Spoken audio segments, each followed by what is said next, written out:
welcome everybody. We are so glad that you guys are here. I've been working in the Valley for about 30 years. This is by far the best company I've ever worked for. Good communication isn't just about speaking good words, it's about speaking words in a way that they're going to be heard. As a startup, you're still trying to figure out what that fine line is. So what was the culture like with the founders? We have a very, very strong culture in the company that we really live by. It's not just marketing slogan. You know, you get different opportunities and you find people who can help support you and give you new things to do. And I really started to learn something about myself by trying different things, by being curious. So we came together to provide a forum so that we can understand what challenges women face. All right, well, welcome everybody. We are so glad that you guys are here. My name is Rupal Shah, and I'm the Vice President for Go-to-Market Delivery, which essentially is product marketing, sales enablement, business planning, and operations for our go-to-market functions. And I've been with Guidewire for 8 years. And that hopefully tells you a little bit about what an awesome place this is to work at. So without further ado, I would love to have each one of these ladies introduce themselves, tell us a little bit about what your role is, who you are, and how long you've been at Guidewire. So welcome everybody to Guidewire. My name is Priscilla Hung. I'm the Chief Operating Officer of the company. I have been with Guidewire for 13 years and 2 months. It's in Silicon Valley, that's 1,300 years, as you know. I've been working in the Valley for about 30 years, and this is by far the best company I've ever worked for, and it shows because I've been here forever. My responsibility from the day-to-day basis basically is to make sure that the operation works, right? It's by design. But my direct responsibilities today include strategy, corporate strategy, that include all the business development, market strategy, M&A, partners, product marketing, Rupal, Eileen's team, and whatever that entails, including field marketing and definition of the market, and product development. Yeah, I did alliances. InfoSec, like all the IT, IS, and security, cloud operations, customer success. I think that's it. I really love the company, and I love everybody here, and I'm so delighted to see so many of faces here. I'm looking forward to have some conversation with you in tonight's event. Hi everybody, my name is Eileen Mayer. I'm the Chief Business Officer at Guidewire. I've been here 13 years, and today is my 13th anniversary. I know! So my role as Chief Business Officer, well, I work for Priscilla, so first things first, I do whatever she wants me to. But I'm privileged to lead the team that is actually the voice of the market. So in understanding, you saw one of our customers talking about their market needs and what is it that they need to run their business. So I have a team that is responsible for really understanding where those market needs are and to translate those into business opportunities for Guidewire. Where do we see a market opportunity by serving that customer's needs? And then they work very closely with another member of Priscilla's team, the product team, to realize that, to make it into something that we can bring to market. And then I'm also privileged to have Rupal on my team because then it's her team that does the go-to-market delivery. So how do we translate that product or that solution into something that our salespeople can sell so we can grow our business? So it's been exciting and a wonderful journey to be with Guidewire. This is a relatively new position. I've been in it for about a year. And I think that that's something that I'd love the chance to talk to you about, of transitions within your own company and how you can grow your career without having to change where you work. Okay, over to you. Hello, everyone. Can you guys hear me? Is my mic working? Yes. Okay, awesome. Okay, I'm Lurkling Chang. I'm VP of Strategic Ventures here at Guidewire. My focus is on helping the company grow through acquisitions, through partnerships, and through venture investments. I've been with the company now for 16 years. That's 14 years more than what I thought I would be here. So it kind of does speak to the character of the company and what we love about the company. So I encourage you guys to talk to the folks here who are wearing Guidewire t-shirts. Feel free to ask them why are you here, and we'd love to share that with you. I joined the company when the company was really small, 12 people. Company had just landed the first customer, had just raised first round of funding. but didn't have a product yet. They needed a product manager, and I worked with one of the 6 co-founders at Ariba, a previous company where Priscilla and I worked at as well. And he kind of reached out to me and said, hey, would you like to join the startup of mine? And I was kind of in the middle of a transition, and so I ended up joining. And Ken and I product managed the first product. Actually, I worked with Sandia on that one. And a couple of years later, led up the development of our second product, Policy Center. So it's been an exciting journey. Now I'm focused primarily on acquisitions, partnerships, and then in the last few months, I've picked up the lead for our venture investments. Hi everyone. Is my mic on? No. Oh, now it's on. It sounds like it's on already. Hi, I'm Sandia Wren, and I'm a vice president on our professional services team. So we're the team that goes out to customer sites and helps them implement our product and use our product. So we're the ones who get to travel. I've been with Guidewire for 15 and a half years, so a little less than Lurkleen. I actually started as a software engineer. So yes, she was my product manager, and I wrote unit tests for our very first product.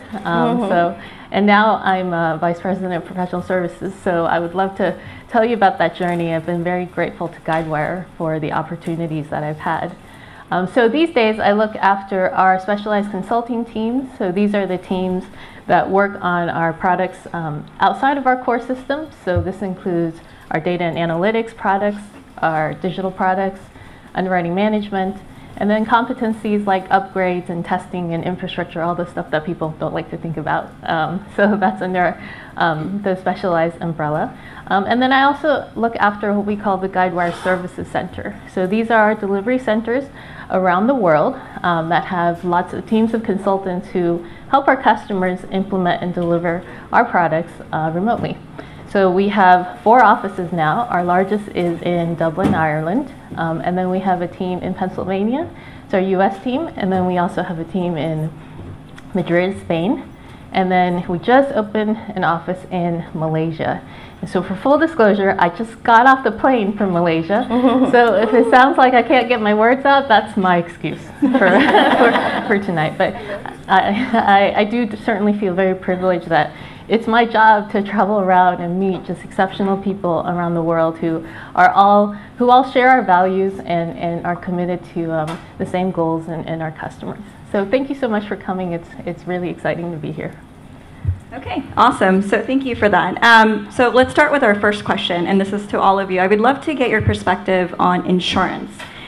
Specifically, there's a lot of talk about InsurTech and what a pivotal time this is right now. So what are your thoughts on that? Do you think it's a pivotal time? And what sort of skill sets do you think insurers and InsurTech companies are looking for right now? Anybody want to take that?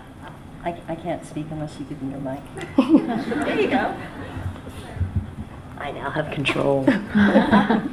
So to rephrase the question, I mean, is this an exciting time in insurance? And I would say absolutely.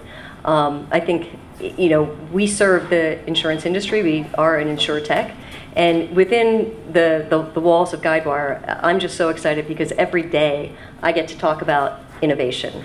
And when I started 13 years ago, today, anniversary, innovation really meant, can I improve my business processes? Can I innovate on how I do my business and run my core systems better?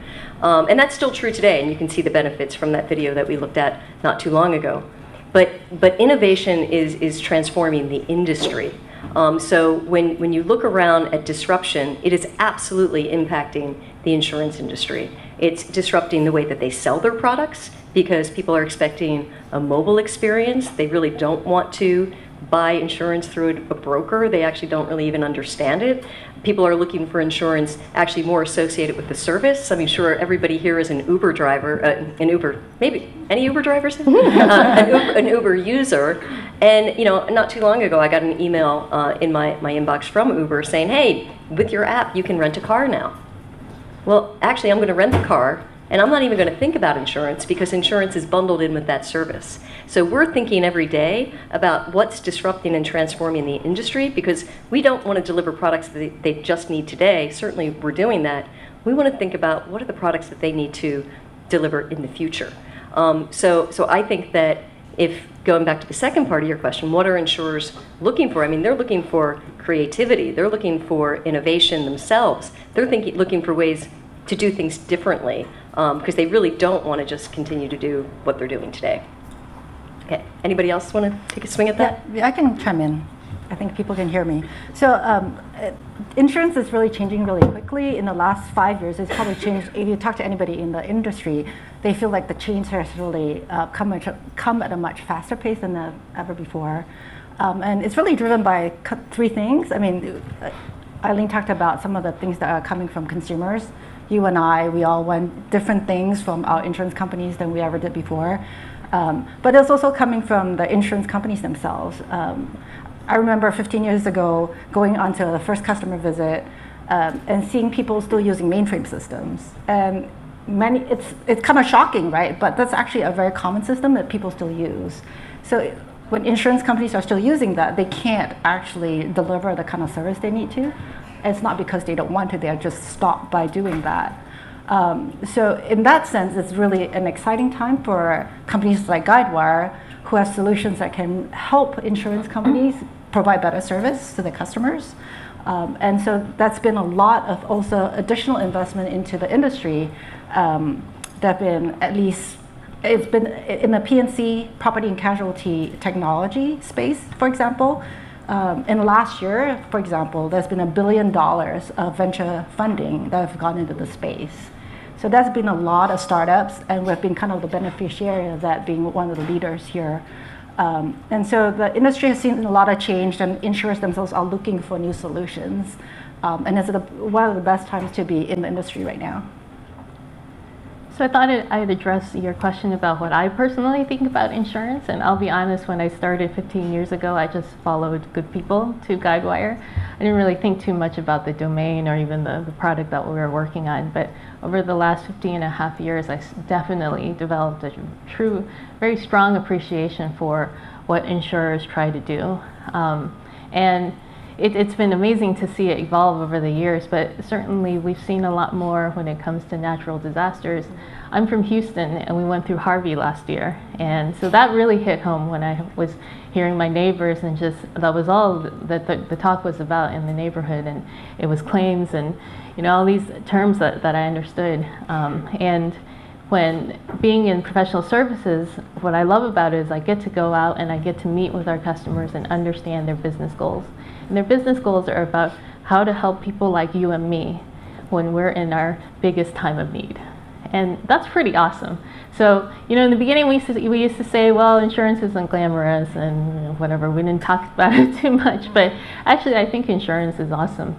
It's really meaningful. And so I just wanted to share that perspective, because I don't think it's something that you really realize until you think about it. At least it was for me. I actually wouldn't mind building on that, because it's also the industry itself has changed. One of the more recent acquisitions, the most recent acquisition that Guidewire made, was with a company called Science.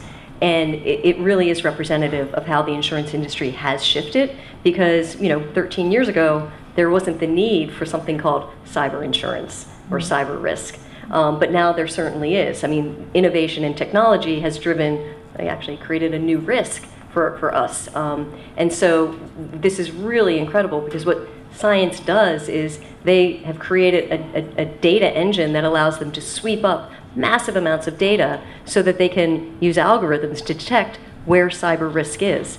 And I mean, this is a completely different type of insurance than the property and casualty insurance that you use to insure your car. So I think that there's this dynamic change within the industry itself, because what is an insurable risk, or what is risk itself, is changing, which means the needs of consumers or businesses is changing, and the market has to keep pace with that. So, I mean, the times around us ourselves is actually making it a dynamic time for the industry.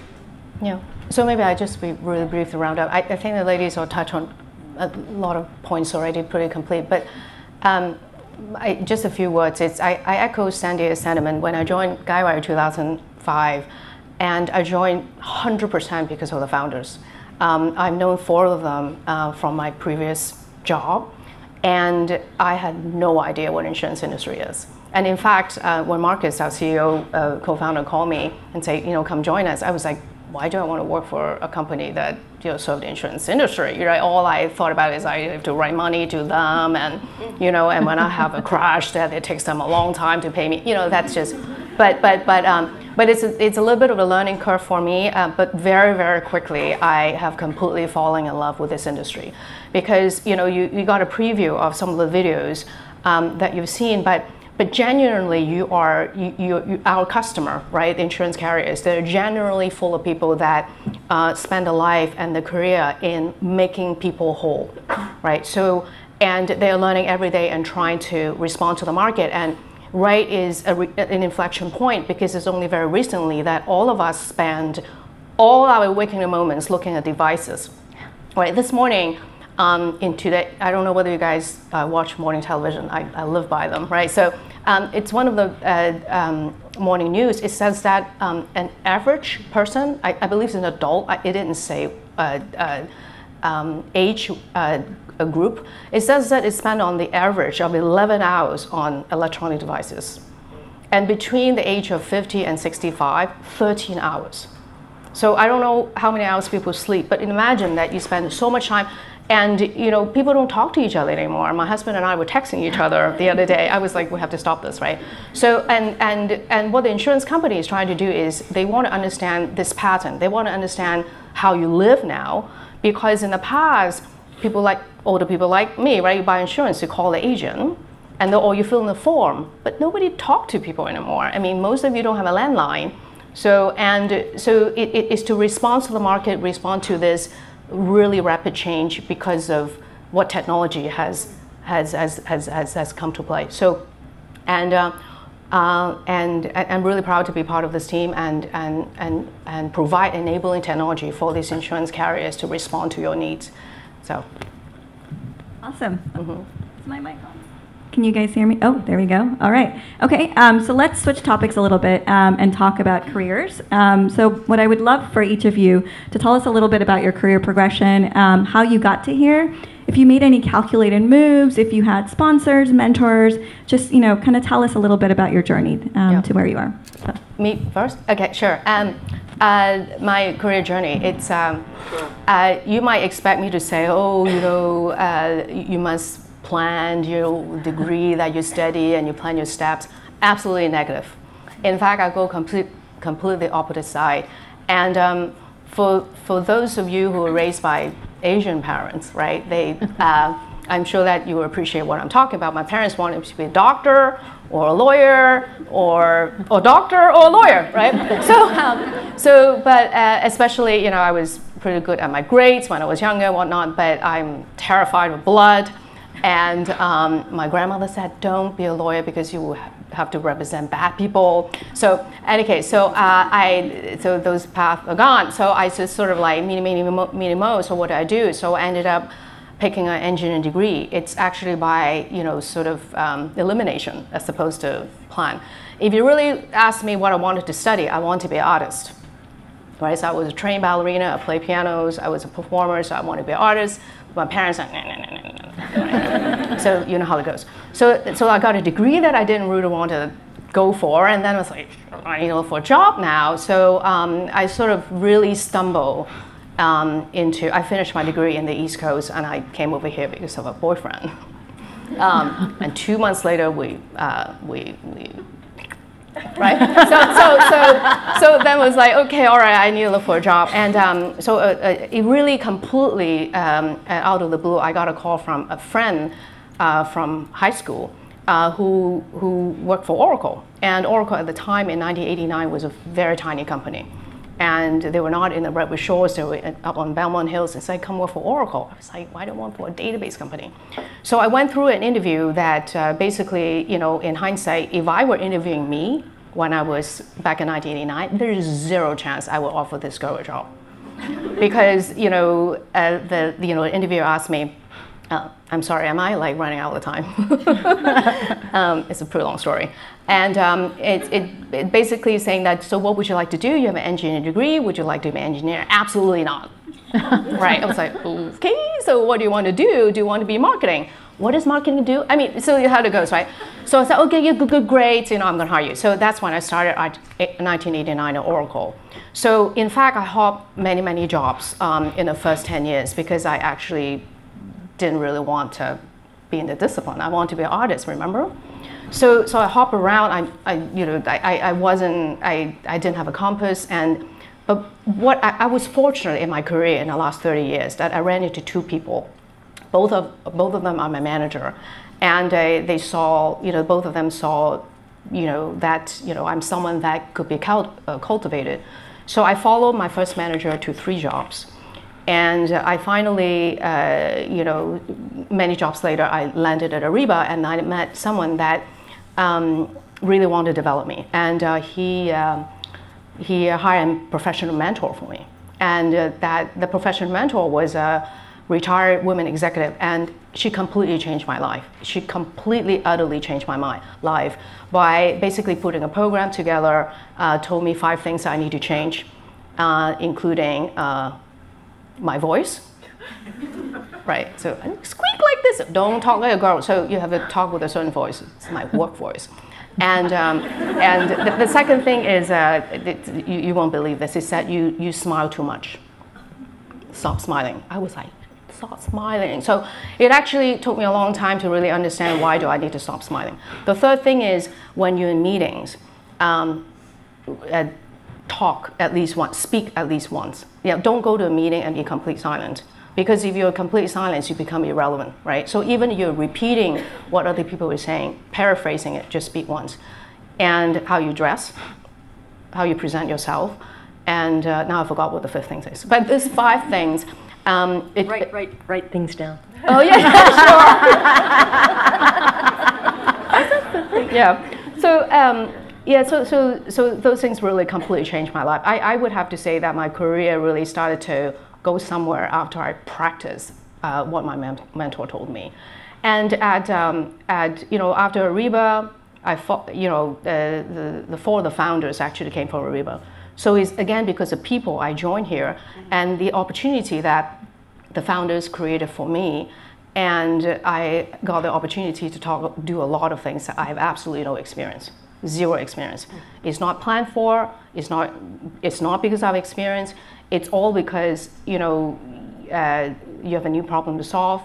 I work very hard. I focus on what I need to do, drive outcomes, and then so one good outcome lead to another good outcome, and also in hindsight, because of all the randomness, right? All the different flopping around, my career actually helped my current job today, because right now I have a pretty wide scope of responsibility, and many of those jobs I actually have done in the past, right? Not because I planned it. So I would just say that I didn't go through the traditional way. I didn't plan, but it worked out. And I think it's because of people that, honestly, it's people relationship I built, and people that helped me along the way. Okay. Are you sure you're done? So I'm going to start my story differently, but then I think you're going to find some similarities between my story and Priscilla's story. So wasn't an artist, but also wasn't an engineer. I got an English degree.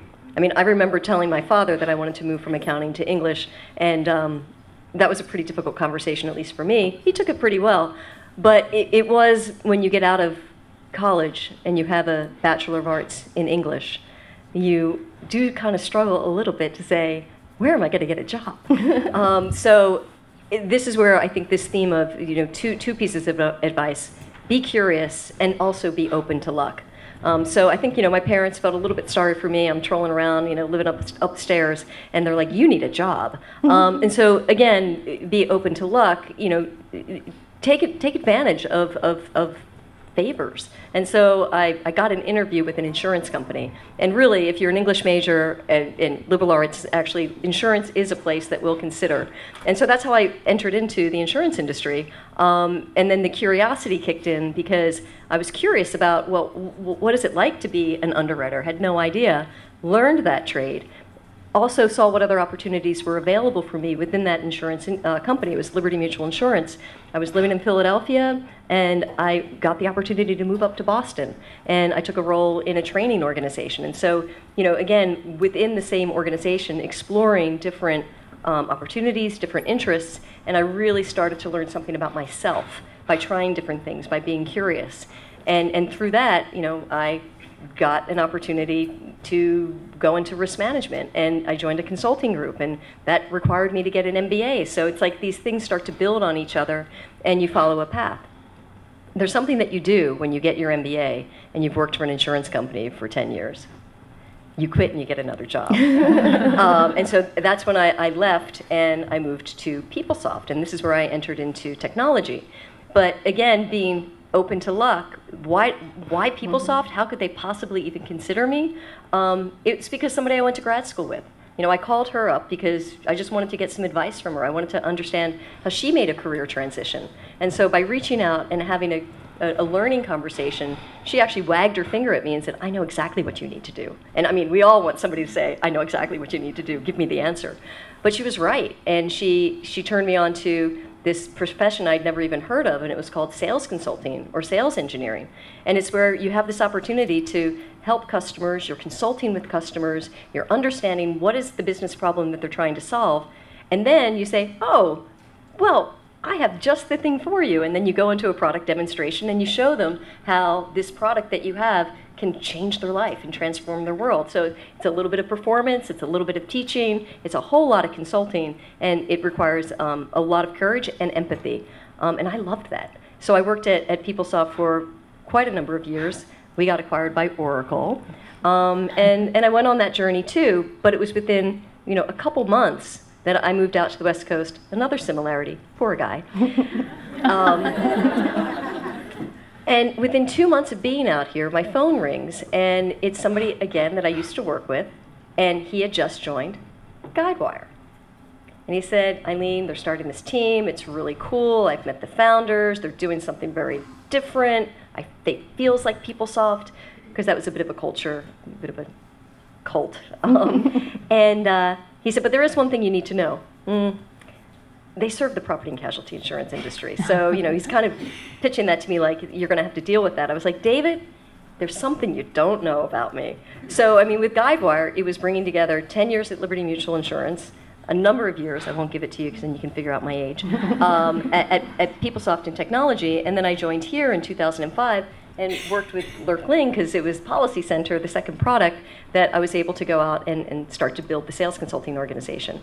And then with so many of the opportunities, the same thing that Priscilla has spoken about, and you'll hear Lurkling speak about it, and Sandy as well, is that just in a growing organization, there's so many things that need to be done. And so you start building a sales consulting team, and then you start building a global sales consulting team.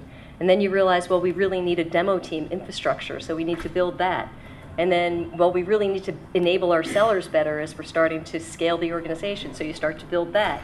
And you start to, with a mission and a vision, you start to collect really good people around you. And I'm so privileged I'm humbled by the people that I work with. And so it really is this journey of curiosity, but also being open to luck. And go into learning conversations, curious to find out what you might hear, but also be transparent with what you're looking for, because you might be really surprised. Somebody might be able to wag their finger at you and say, I know exactly what you need to do. So anyway, that's my story. We didn't plan this, but my career is kind of mirrors theirs. Was not planned. I didn't set out to work in a software company. In fact, I didn't even know there was such a thing called software product management. Graduating from college, I had an economics degree. Coming out of college, the two positions that people recruited for was investment banking and management consulting. I picked the one that I thought was most interesting, which was investment banking. Did that for 3 years. Went to business school, didn't hear about product management either. Didn't want to do investment banking, so decided to do finance. Well, eventually decided that was not my track. When I moved out to California, I talked to a business school friend. Was it for a guy? It was not for a guy. I was already married. So not for a guy. But it was through a business school friend who was working for the startup in Mountain View. I had no idea what a software company was, no idea what even development looked like in a professional enterprise software company. She just said, hey, why don't you join this software startup? There's this cool healthcare tech monitoring health system called Health Buddy. It's like this cool little system. They need someone to help them with product partnerships. Why don't you come join? You have investment banking background. You can help us figure out how to put deals together. I'm like, okay, great, let's go figure out. Well, anyway, I joined. Pretty soon after, I realized the product was not quite ready for any partnerships of any kind. It needed a lot more work in order to support any partner of any sort. So then I started talking to the product team and said, hey, it needs this, this, and this. Well, there was only one product manager who was completely overwhelmed with work. And so he wasn't going to have any time to do it. So I just ended up deciding to write up all the requirements that I thought would be needed for the product. I didn't know this was product management, right? So I just started writing up the requirements, step-by-step flow of what I thought someone would need. And then just started socializing it with the head of the product team. And this guy said, hey, do you want a job? Do you want to be our second product manager? And that's kind of how I fell into product management. I did that for a bit, and then got a job at Ariba where, after that, where I ended up working with Ken Branson, who was one of the 6 co-founders here. And that's kind of how I ended up here at Guidewire. I did product management at Guidewire for, I guess it was probably about 12 years. And then decided to switch out of that role into something completely different, focusing on corporate strategy. What that means initially was 2 things: strategic partnerships, and then second is acquisitions. It's been kind of fun doing that because I worked on acquisitions as an investment banker before, but at that time, you kind of run numbers. You kind of say, hey, you can cut costs here, you can add here, you can increase revenues by 10%, 20%, but you don't really know what it looks like. Now I'm on the other side of the table where we have to go through systematically to understand, hey, can we really grow revenues, work with all the different teams around the company to understand how to plan an integration and make sure the acquisition actually comes to fruition. So I've been involved in all of the 5 acquisitions that we've done, and it's been a really interesting experience seeing that. And now I've had the opportunity as part of this to now lead up our venture investments, which we're going to be starting up and doing a lot more of. So it kind of mirrors the careers of these 2 ladies here, not planned at all, taking the opportunity, taking the initiative when you see something that there's a problem that you think you can help fix, taking the initiative to suggest solutions, and then working with people to see if that can actually come to fruition. That has helped quite a bit. But the other thing too is finding people along the way that have helped me. So for example, Ken was instrumental in bringing me here. But even in my first job in investment banking, I had a senior manager and director who I was able to work really closely with, and she let me run a bunch of her deals, which is pretty unusual coming out of college. And then now I get to work with Priscilla and Eileen, and you get different opportunities, and you find people who can help support you and give you new things to do. So, okay, so going to be the same themes. Tells you something about Guidewire. But I remember looking recently at my high school yearbook, and it had the question like, where are you going to be in 10 or 20 years or something like that? And I said I was going to be an electrical engineer, and I was going to have 2 kids. So that's totally wrong. I am past 20 years, so you can figure out how old I am. But I have a 3-year-old, and I'm not an electrical engineer.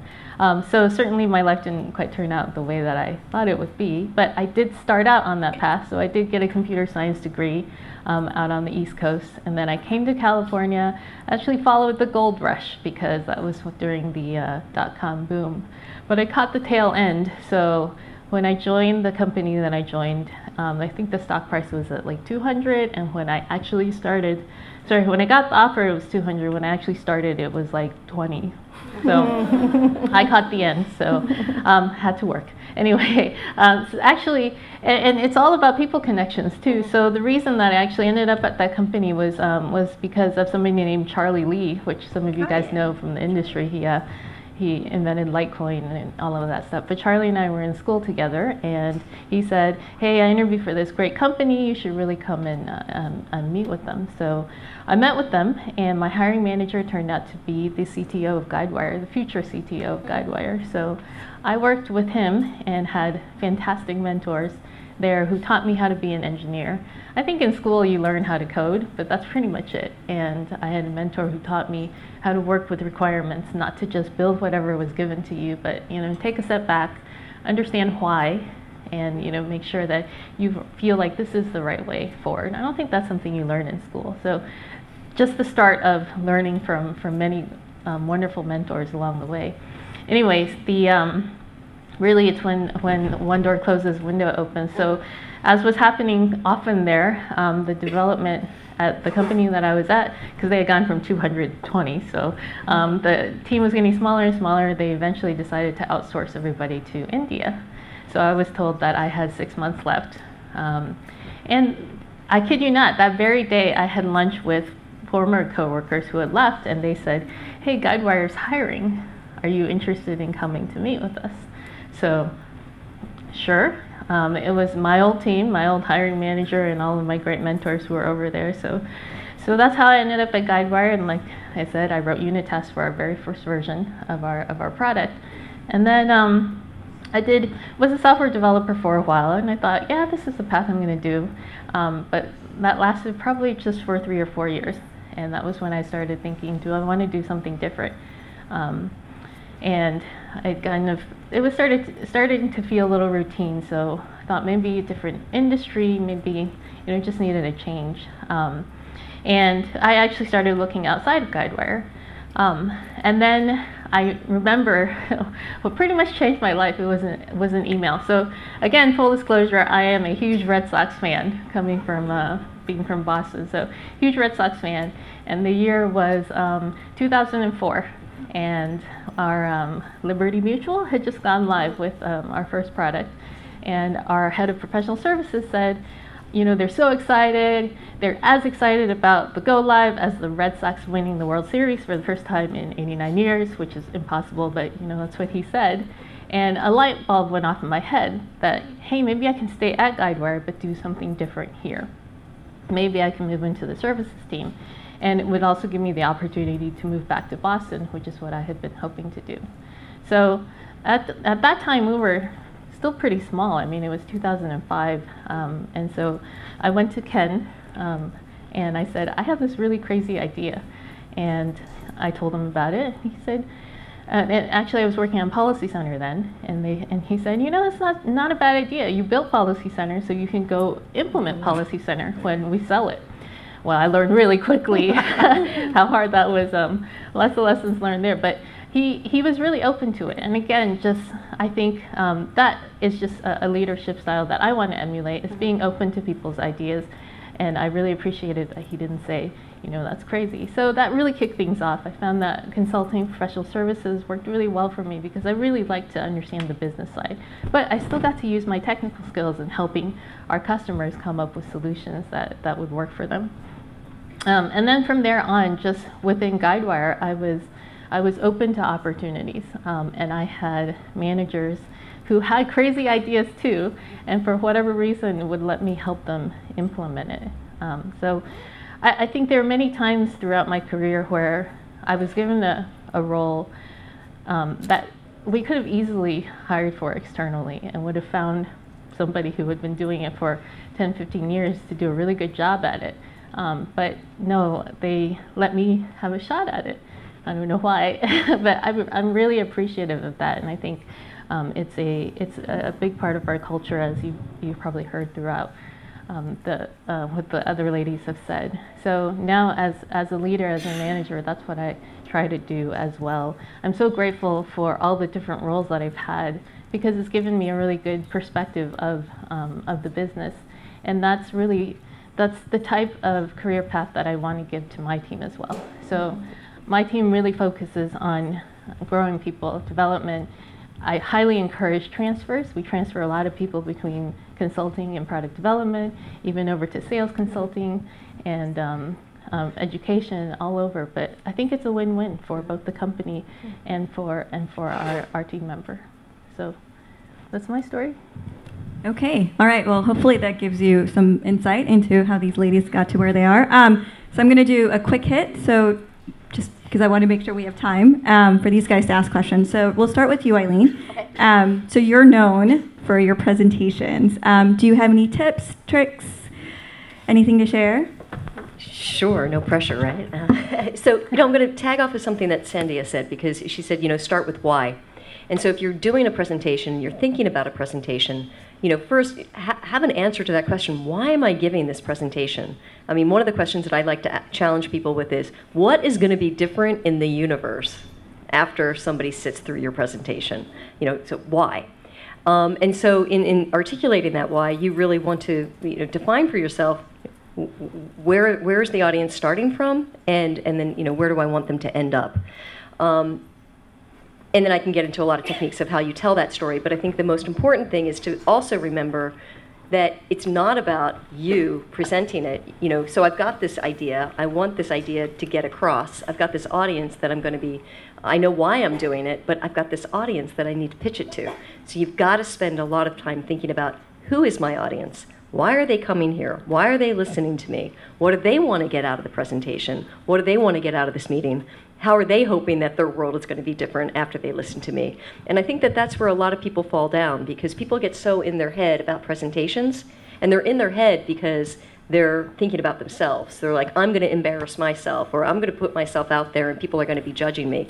Actually, they're only going to be judging you. They want you to succeed. They're going to be judging you if you get up and you actually waste their time. So spend a lot of time thinking about why you want to give the presentation, and then spend a lot more time thinking about your audience, because you want to craft your message at a place where they can meet you, right? Because good communication isn't just about speaking good words. It's about speaking words in a way that they're going to be heard. And so that's really, to me, the key of a great presentation. All right, thank you. So Priscilla, this one's for you. So you're on the board, and I know for a lot of people that's a goal, for whether it's to get to the highest rung on the ladder or to actually make a big difference, right? Would love to just get your perspective on what it's like, and just share with us. Yeah, interesting. So I think that when people say I would like to sit on board as a goal, I find it a bit interesting, because I will always ask the question: what do you think board members do that you want to sit on boards? First of all, let me share with you what board members actually do. So, board members have fiduciary duty for shareholders, and also as an advisor to the management team, but primarily as a CEO and a CFO and key executive of the company.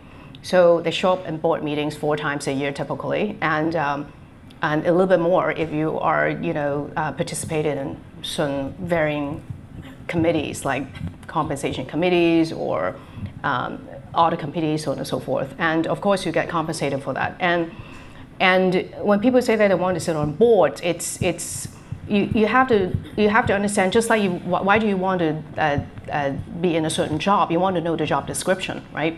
So it is work, and it is work that it will be fulfilling to you if you want to be in that role, like you want to be an advisor, and you truly, genuinely want to help the management team, right? Of course, that board members are a prestigious job, but the thing is, if the goal of being on a board it's a more of a fame or ego-driven goal, then you would not be a good board member, and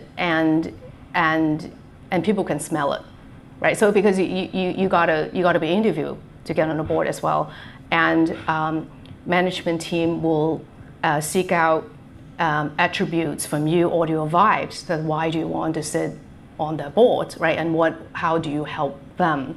So I would say that people typically seek you out as board members as a reflection of all the hard work you put into your career. Like it's typically is the experience that you build, the reputation you build, that people will come to you and say, hey, you have worked in all these companies, you have these experiences. we have a company that at this stage it would be lovely if you can sort of share your experience and guide the principals along. And that's how you sit on the board. It's very difficult to set that as a goal, right? Because it's not something you apply for. But again, is if you focus on your work, you drive, focus, excellent work product, and I would say that sitting on boards is a reflection of all the hard work you put into your career. Thank you. Mm-hmm. It's working. Thank you for that. Okay, Lurkling. So you've been here for 16 years. Can you share with us or what it's like to work for a mid-sized company versus a startup, and any perspectives? Sure. When I was here at Guidewire, when I joined Guidewire, there were 12 people. It was actually the second startup I've been at. I was at a previous startup that was not quite that successful. In fact, similar story was .com bust years. They had raised $20 million and then effectively let 75% of the staff go within a year of raising that money, right? So it was kind of those crazy times. So I've kind of seen a whole gamut of startup all the way through the mid-sized companies. So some of the things to think about if you're kind of thinking of when do you want to work on a startup? Should you work on a startup? So a few things, a couple of things. As a startup, you definitely get a breadth of experience across many, many things. So in the very early days at Guidewire, I was not only the product manager, I was also the UI designer, I was also the product marketing person, also did the sales demo, was also the dev manager sometimes, was also the scrum master sometimes, and the QA, right? The list goes on, right? You just do whatever you need to because there are just not that many people and there's just stuff to get done and you have to have your customers waiting for you, right? You just do whatever you need to get done. So great experience, a lot of breadth, and sometimes you get a lot more responsibility. But it's also very exhausting, right? And you can imagine, I mean, which one do you prioritize? Like, it's fun, but whereas as the company gets bigger, it necessarily has to your job has to get more focused, right? It frees you up to actually focus on the things that are most important. So, for example, in product management, personally, I was very glad not to have to do demos anymore when Eileen joined, for example. I didn't have to fly to go. It's too hard to focus if you have so many things to do. And so as the company grew larger and you have people who are much, much better at doing demos than I was ever at, I could then focus on being a good product manager, focus on really understanding what things to design, what things we should put into the product, and how best to do that. That's one example. The other example is about, the other thing to think about, startup versus midsize. I talked about the company going downhill, the other startup that I joined. That was, I guess, about 20 years ago. But very few people know that actually Guidewire also went through tough times. We actually had a layoff. I can't remember when that was. You remember that? I don't remember that. It's long gone. But very few people know that. Actually, Sandy probably remembered that. And it was not great. I mean, we had, our product was we had to pull the product out from the market. Not great. As a startup, you're still trying to figure out what that fine line is, right? You may have gotten one success, but to actually get beyond that first few customers, that jump to the next level of customers is actually not that easy. And being able to do that successfully is actually a lot of work. And it's a lot of, I did a lot of things that I, as a typical product manager in a larger company, wouldn't get to do, but it was also incredibly, very stressful. So just kind of those things to think about. Okay, and then Sandy, I've got a question for you. So I know one thing that you're doing is leading this initiative called Grow. Can you tell us a little bit about that and kind of what inspired you to start that? Yeah, sure. So GROW stands for Guidewire Recognizes Our Women. And it is an initiative that we have within the professional services consulting team that is focusing on our female colleagues and how to provide better support for them. I think we know the reason for things like this is because we don't have that many females in the tech industry.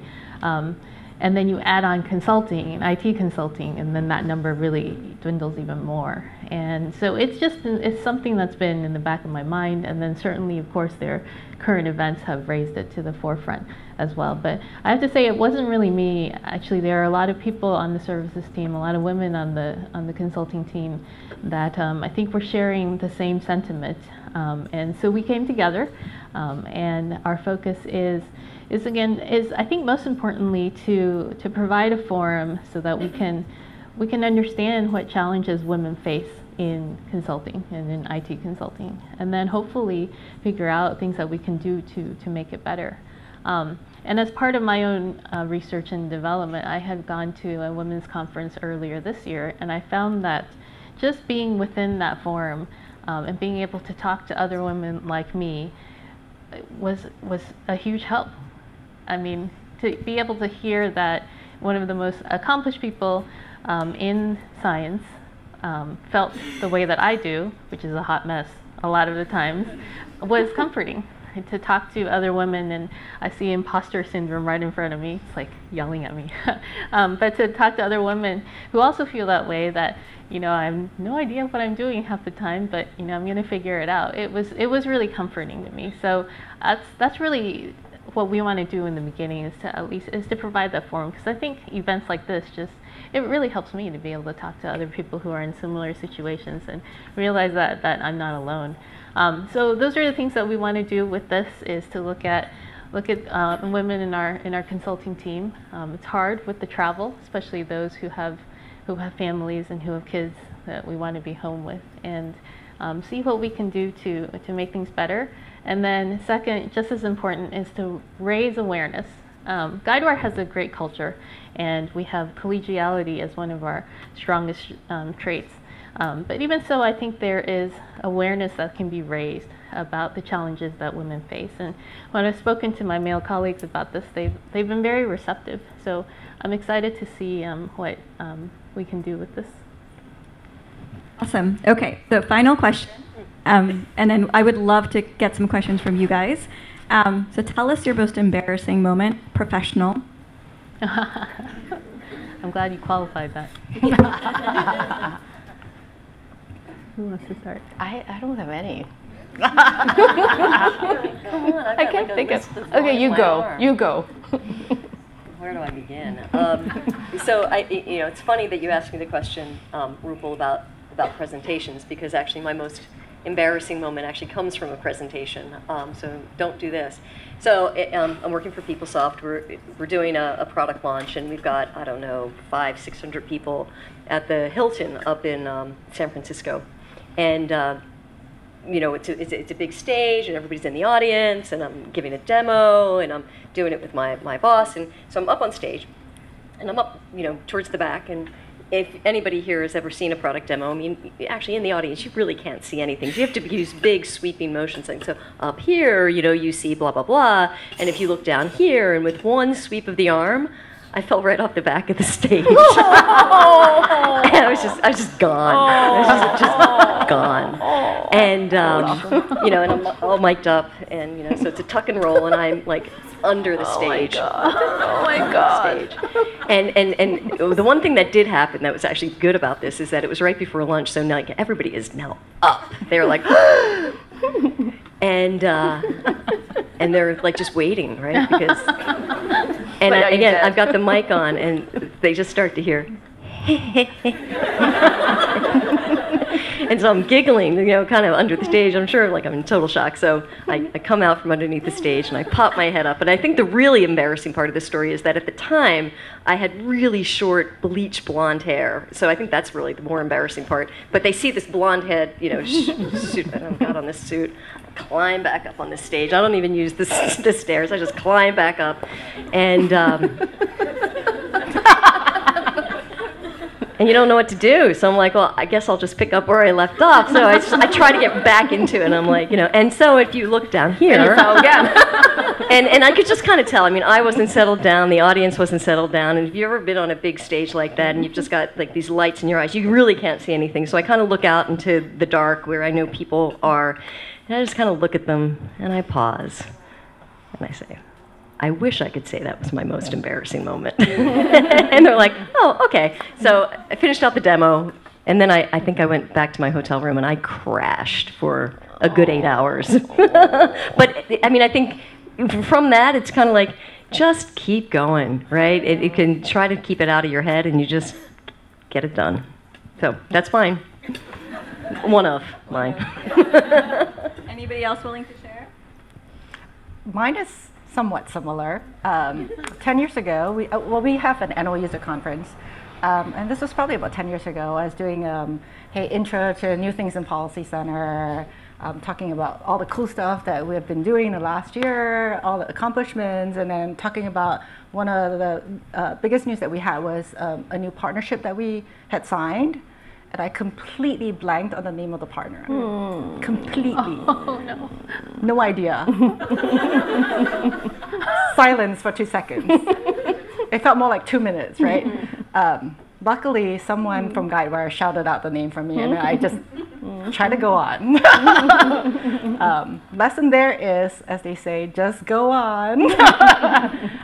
We all have that moment. I guess the main thing is, you just have to keep practicing and hope that your muscle memory eventually takes over. Mine didn't, so just keep practicing. Things happen, and it's okay. It's okay. We all live to tell it. That's right. We're still here. Yes. Anyone else? So mine's not really funny, so I don't know if it's a great way to end. But so in consulting, you get to meet all sorts of customers with different personalities and different thoughts about the way things should be. Anyway, I was at a customer. I was working with a customer, and we had gone to do what we call a inception project kickoff. So we had done that, and then we had finished. And what we typically do is we go back periodically to check on how we do what we call health checks, which is to see how the project is going and check in with the team and check in with the customer and such. And I guess either this hadn't been explained to the big boss in charge, or he just didn't want to spend the money, because I traveled there, I showed up, and I was sitting there at my desk working away, and he comes up to me and he just pretty much hovers over me and says, "What the are you doing here?" And I just froze. Didn't know how to answer that, and I sort of stumbled a little bit, but eventually was able to say, "I'm doing a health check, and these are the benefits of it," and such. Well, he really didn't buy into it, and that was my last health check at that customer, unfortunately. But I think it was a very awkward moment.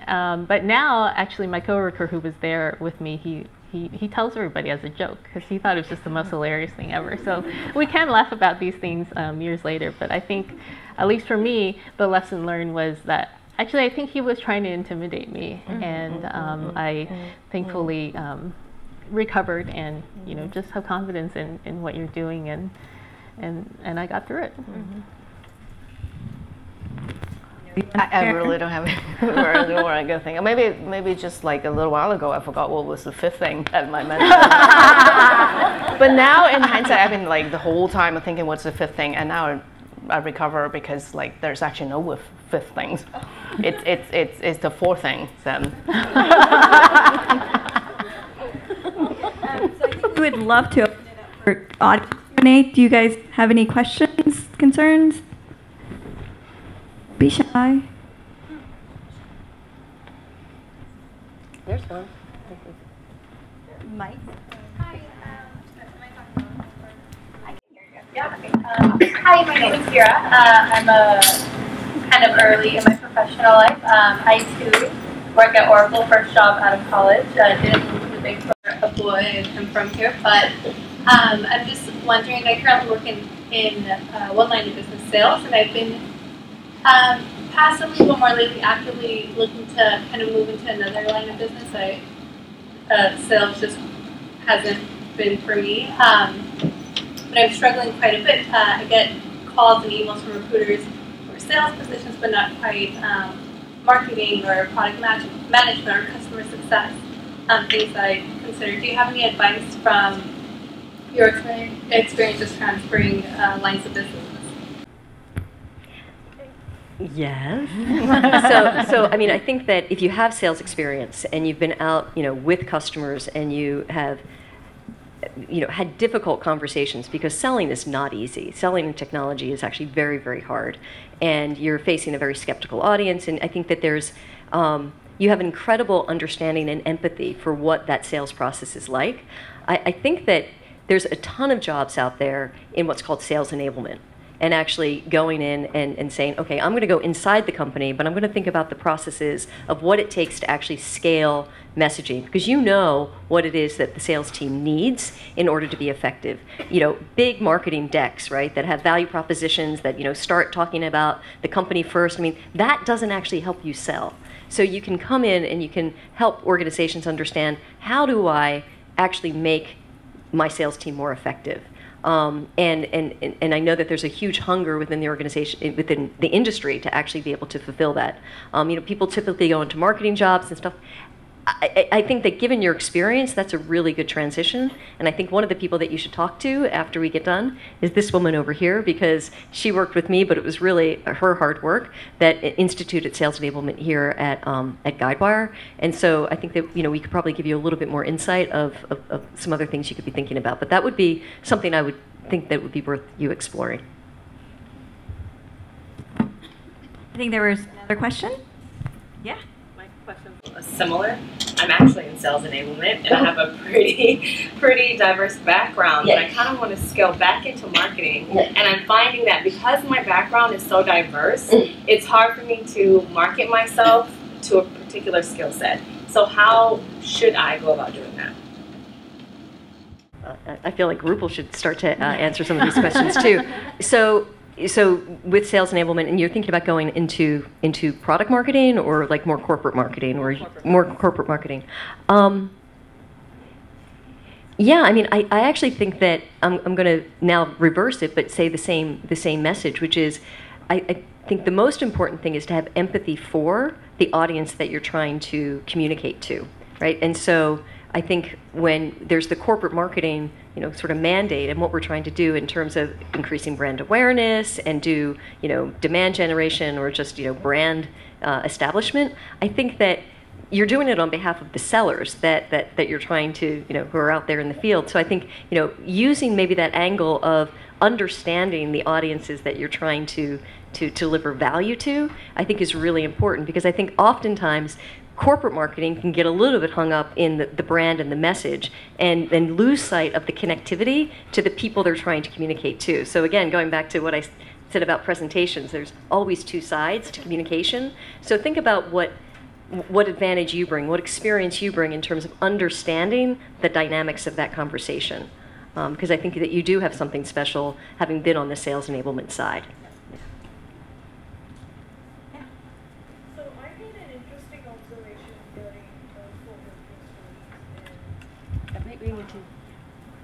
I was thinking, first of all of you started at Guidewire very early, and it's like, you stayed with the company, and I think between 10, 15, 16 years, right? So, which is kind of rare in the Valley, not just from a startup perspective, but the fact that you stayed with the company. I mean, I stayed at Cisco for 14 years, and that has not looked very nicely, right?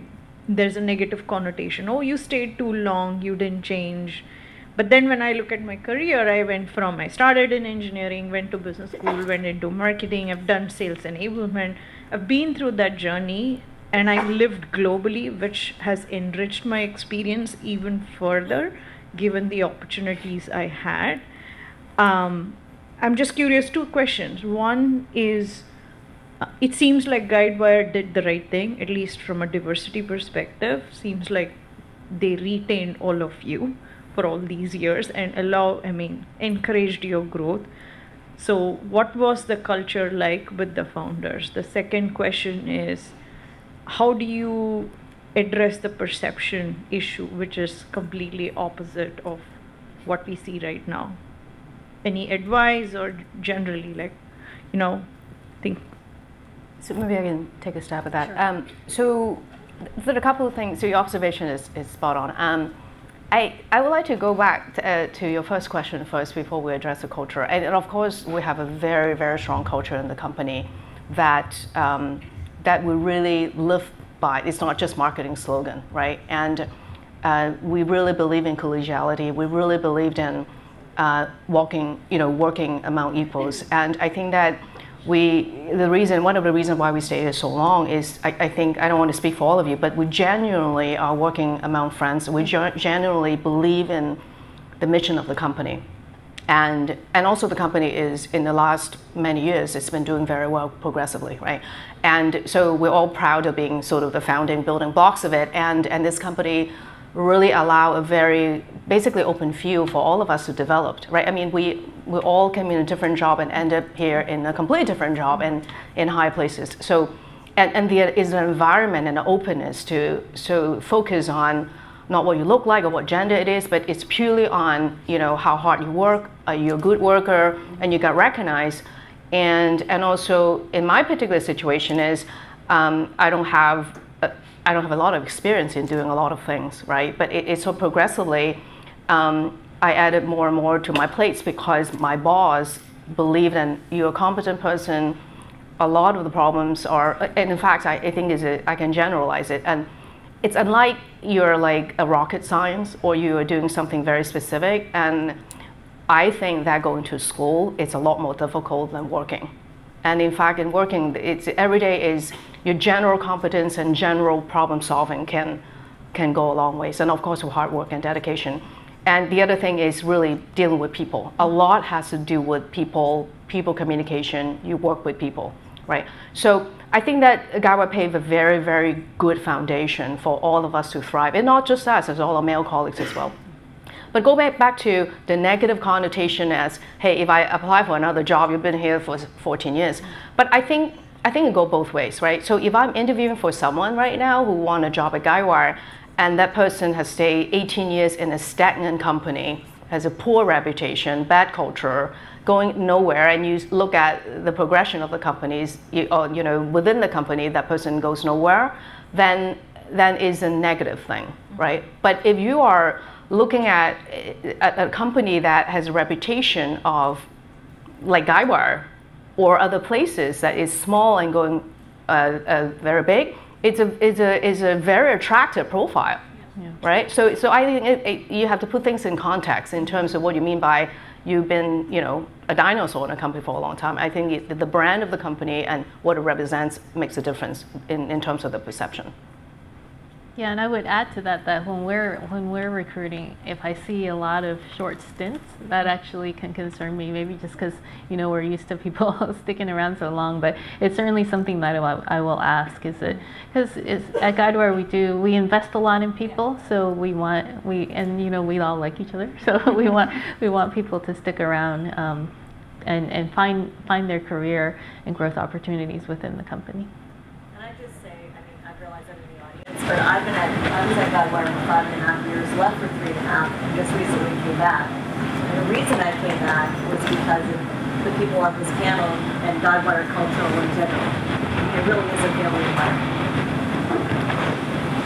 You're here. Okay, so I have a question. Oh, you're allowed to ask questions. She's Lisa Walsh, our Vice President of Alliances. Hey everyone. So you guys all talked about the importance of relationships and people in your careers. What do you look for in someone that you choose to mentor, right? To kind of like start to pay back. So what are the attributes of someone that you think could be a good mentor that you would like to mentor? So I can take that. So actually I was just as I mentioned, I was just in KL. We were looking for a manager for that office, and we were interviewing, met a number of candidates who had been managing teams for 10, 15 years, built teams from scratch, etc. But then we met this girl who, or I should say this woman who she even called herself a new leader. And she's only been managing team for 2.5 years. But as I talked to her, I could just tell that she was really smart, really clued in. She really quickly picked up on the things that we were talking about, and she was really excited to learn. She says she's moving. She wants to switch jobs because she wants to be exposed to more people, different people, because she thinks that that's how she's going to learn. And I could tell, you know, the ambition was there, and just the openness to learning. And so now I'm like, how do I hire her? You know, even though she may not be the best fit for what we're looking for, but it's that eagerness to learn, that passion. I think that goes such a long way. Yeah. I mean, for me, just to build on that a little bit, I think for me, it's the chemistry has to work, because like, I really believe in mentorship, because I owe my career to my mentor. So, but first of all, is you can mentor 200. I mean, it's the time with issue, right? So I think that when you click, you click. And also the second thing is just like what Sandhya said, is you will get a sense that whether the person in front of you actually is open to change, right? So and if there's closeness there, it's a waste of time. So I might just add, because we've been talking about this, Lisa, and I think one of the things that's really important, because people say, oh, well, you know, I'd like to find a mentor, and so it's so important to find a mentor. But I think this is probably the most important thing you need to know, is that you actually get chosen. You can ask somebody to be your mentor, but you are going to get chosen. And so it's really, how do you represent yourself as somebody who's open? You know, you're whip smart. Show that you're whip smart. But you know, recognize that that's how the relationship is going to happen, is that you're going to get chosen by that person. Because I think that if we think about people that we've mentored, it's because that connection happened. So make yourself available to those people that you'd like to mentor you, and see if you can establish that connection. But in some ways, I guess I'm also saying, you kind of have to earn it. I think we have time for, okay, we'll take these two as the last two. So, do you need a mic? Thank you. I'm really happy to have heard stories from all of you, because just today I was feeling a little bit, I've been at my company for 13 years. Am I considered a dinosaur? Now I don't feel so bad, because like you said, I've done 4 different roles at the company. I know I've grown with the company. Thank you. As a new manager, we were doing more focused on execution and planning. And as I grew into a director role, it's more about strategy. What is it at the VP level and at the COO level? Well, that's a very loaded question. So I would say that as a COO, I was just joking. Who I was talking to? No, you know, my memory is going. Well, I was talking to someone today that I'm actually not really doing much. I'm not saying I'm lazy, but on a day-to-day basis, right? So my job is I'm thinking all the time. So my job is to think about, are we heading in the right direction? If we're not heading in the right direction, how do I direct or influence the team to go to that direction? How do I make sure that people actually work together? So that's my job, right? So, but I'm not giving you code, I'm not writing a paper, and sometimes I'm not doing my PowerPoint. You know, so higher you go, it's more about overseeing people, and so I would just say that when you're individual contributor, you are measured on, and you probably have something tangible that you're delivering. But as you get higher and higher, that becomes probably not majority of your job, and most of the time is you're really thinking, you're working with people, you're managing people, you're making sure that you drive productivity in your team. So I would just say that you think more and you work less, you produce less from that perspective when you get to when you get to a more senior position.